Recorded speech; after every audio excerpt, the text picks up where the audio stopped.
Ehimen and his wife Olose returned to the village after he had done everything to save his business but failed. When Ehimen and Olose settled in the village, they started living a simple life. Ehimen knew the land that his late parents had left behind. They were vast with fertile soil, perfect for farming. He decided to start cultivating the land. Every morning, Ehimen would wake up early and work on the farm. He planted yams, maize, and vegetables. He hoped that the farm would provide food for his family and maybe help him earn some money. At the same time, Ehimen and Olose continued to pray for Olose to conceive a child. Ehimen believed that with faith and patience, their prayers would be answered. He didn't lose hope, even though it had been many years since they married without a baby.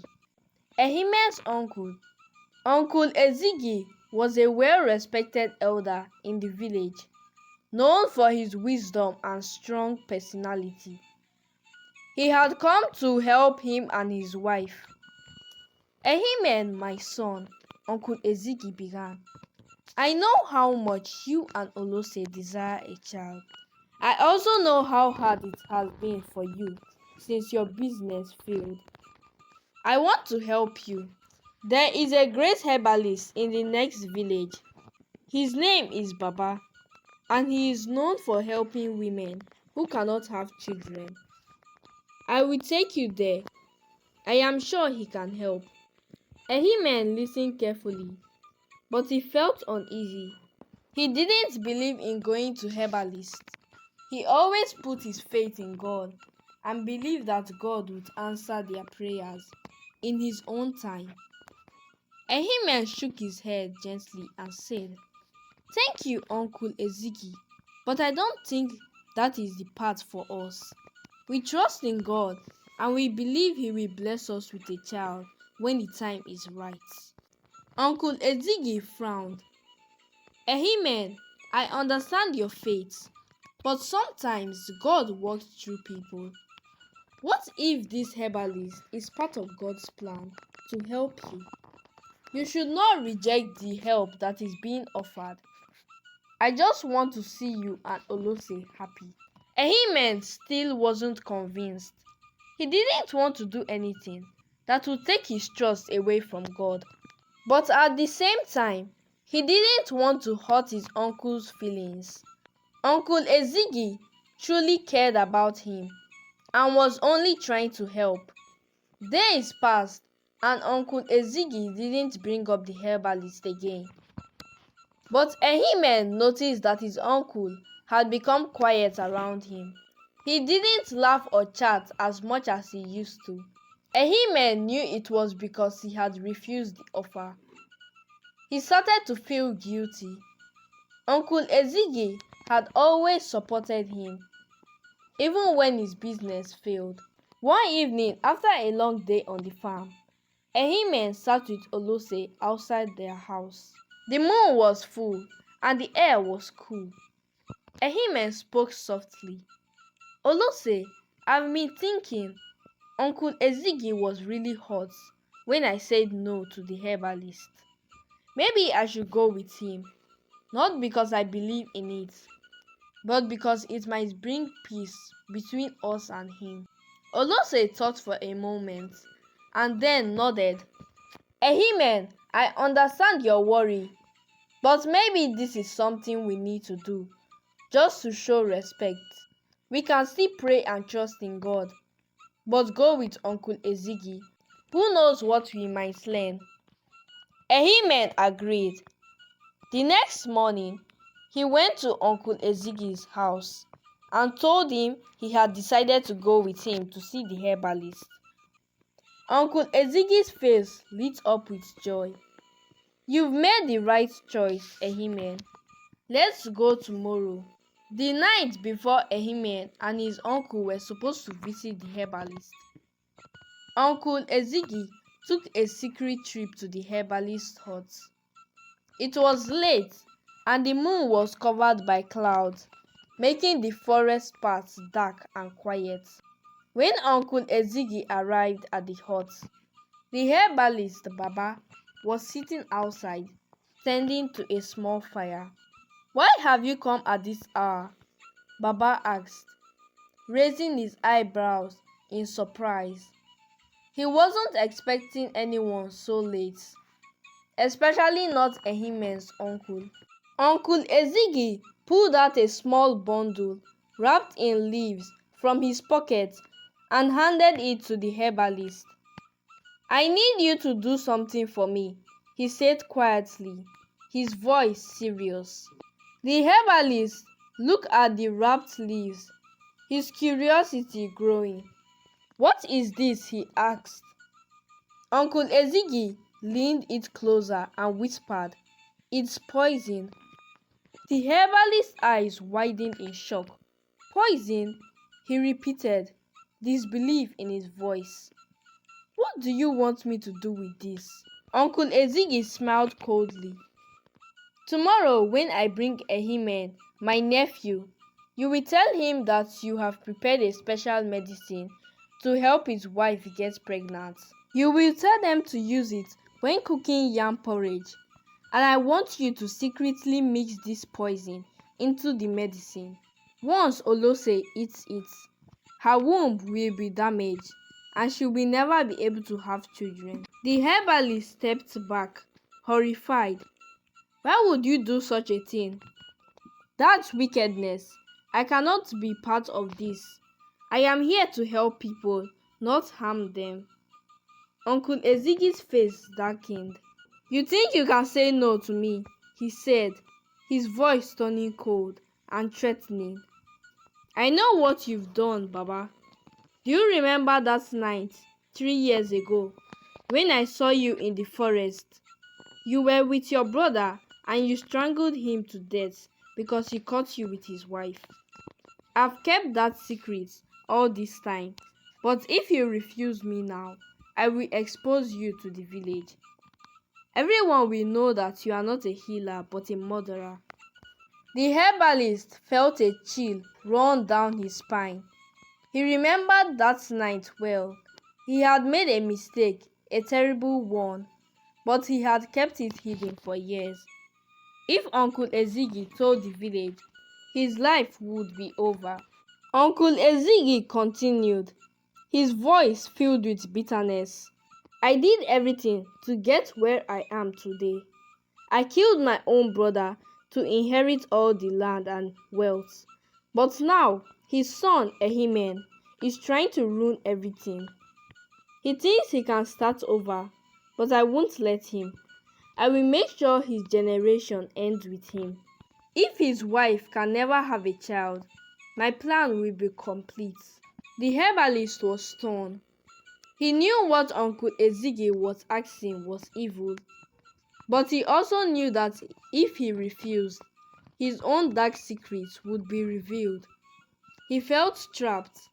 After a long silence, the herbalist sighed heavily and nodded. "I will do it," he said quietly, though his heart was filled with dread. Uncle Ezigi smiled wickedly. "Good. Make sure everything is ready for tomorrow. No one must know what we have done." With that, Uncle Ezigi left the hut, disappearing into the night. The herbalist sat down, staring at the poison in his hand. His heart felt heavy with guilt. He knew this was wrong, but he feared for his own life. Tomorrow, Ehimen and his uncle would come, trusting him to help, and yet he would be part of something so cruel. He whispered to himself, "What have I gotten myself into?" As the night passed, the herbalist couldn't sleep. He wondered if there was a way out of this, but no matter how much he thought, he couldn't find a solution. Morning would soon come, and with it, a decision that could destroy lives forever. The next morning, Ehimen and his uncle went to visit the herbalist, just as they had planned. Ehimen was nervous but tried to remain calm. His uncle, however, was unusually quiet as they made their way through the forest to the herbalist's hut. When they arrived, the herbalist greeted them with a forced smile, trying to hide his guilt. The herbalist handed Ehimen a small bundle of leaves, wrapped tightly, just like Uncle Ezigi had instructed. "Take this," the herbalist said in a serious tone. "Use it to cook yam porridge for your wife. It will help her conceive. Make sure she eats it all." Ehimen accepted the bundle and thanked the herbalist. He had no idea of the dark plan that had been set against him. Uncle Ezigi watched carefully, hiding his own excitement as they left the herbalist's hut. Later that day, Ehimen went home and did exactly as the herbalist instructed. He made yam porridge and added the contents wrapped in the leaf to the pot. Olose ate the porridge and they continued to pray as they always did, hoping that their long-awaited child would come. Weeks turned into months and life in the village carried on. One day, Olose began to feel strange. She was tired all the time and felt changes in her body.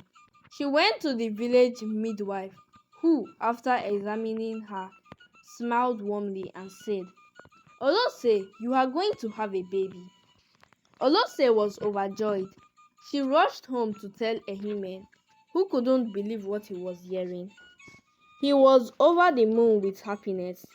They hugged and cried, thanking God for the miracle they had been waiting for.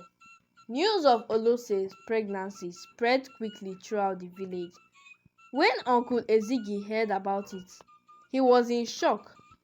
His plan had been to end Ehimen's bloodline, not to help it grow. He was confused and furious. How could this be? He muttered to himself. The poison was supposed to destroy her womb, not help her get pregnant. Desperate for answers, Uncle Ezigi rushed back to the herbalist. When he arrived, he stormed into the hut, his face red with anger. "What did you give to Ehimen?" he shouted at the herbalist. "You were supposed to give them the poison, but now his wife is pregnant. You've ruined everything." The herbalist, who had been filled with guilt ever since the day he handed Ehimen the bundle, remained calm. "I gave him the exact same wrap you gave me," the herbalist said. "If something went wrong, then the problem lies with the poison itself.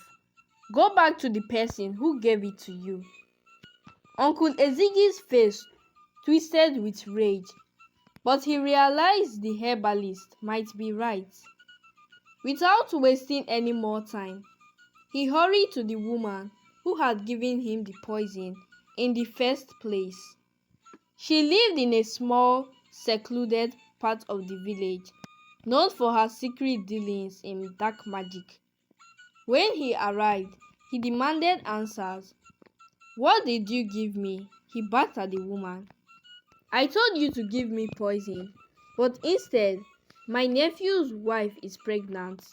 You've made me a fool." The old woman, who had been expecting this visit, smiled softly and shook her head. "I knew you would come back," she said calmly. "I gave you no poison, Ezigi." Uncle Ezigi was stunned. "What? You didn't give me the poison?" The old woman looked at him in the eyes and said, "When you came to me with your wicked plan, I couldn't bring myself to do it. I've done many dark things in my life, but what you asked for was too evil. How could I destroy an innocent woman's chance of having a child? So instead of poison, I gave you a fertility herb."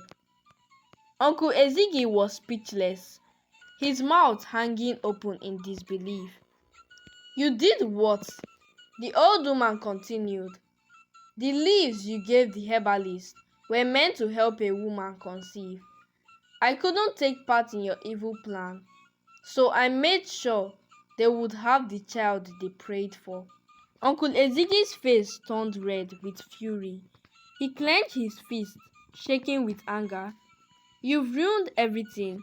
Do you know what you've done?" But the old woman wasn't afraid. "I may have saved myself from a life of even greater wickedness," she replied calmly. "Go home, Ezekiel, and live with the consequences of your actions." With no other choice, Uncle Ezekiel stormed out of the woman's house, furious and defeated. His plan had failed, and instead of ending Ehimen's bloodline, he had unknowingly helped it to grow. As he made his way back to the village, Uncle Ezekiel's mind was filled with rage. He couldn't believe that after all his schemes and the murder of his own brother, his plan had been ruined by a single act of kindness. What would he do next? Would he try something else, or would this be the end of his wicked plots?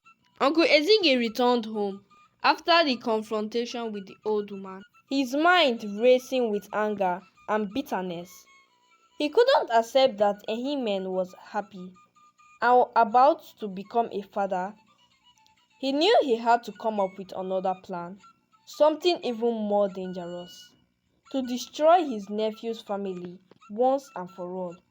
For weeks, Uncle Ezekiel pretended to be a loving and supportive uncle, offering advice and even helping Ehimen on the farm. But behind this false smile, he was plotting. Every scheme he came up with, however, seemed to fail. Whether it was to cause harm to Ehimen's crops or disrupt his family's peace, none of his plans succeeded. It was as if something always stopped them before they could even begin. Soon, Olose's pregnancy progressed and the baby boy was born. The entire village celebrated the birth, and no one seemed more excited than Uncle Ezekiel. He danced and laughed, pretending to be the proudest uncle in the village. But deep inside, his heart was filled with jealousy and hatred. He wasn't ready to give up. As the day of the baby's naming ceremony approached, Uncle Ezekiel prepared his most wicked plan yet. He obtained a dangerous charm from a secret sorcerer in a faraway village. The charm, he was told, would bring harm to the baby the moment it was used during the naming. His plan was to harm the child during the ceremony, but to do so in a way that no one would suspect him. On the day of the naming ceremony, Ehimen, filled with joy, decided to give the greatest honor to Uncle Ezekiel. "Uncle," Ehimen said with a wide smile, "you have been like a father to me. Please name my son." Uncle Ezekiel smiled, hiding the evil intent behind his cheerful expression. He stepped forward and took the baby into his arms. Just as he was about to carry the baby, a powerful shock ran through his entire body. It was as if an invisible force had struck him, and the pain was so intense that he almost dropped the baby. His hands shook uncontrollably, and he quickly handed the baby back to Ehimen. Everyone stared at Uncle Ezekiel, confused by his sudden change in behavior. Beads of sweat formed on his forehead, and he could feel the guilt rising within him. His heart raced, and before he knew it, the words began spilling out of his mouth. I, I killed him," Uncle Ezekiel stammered. "I killed my own brother, Ehimen. I killed your father, just to inherit his wealth. I ruined Ehimen's business so that he would fail and be forced to leave the big city.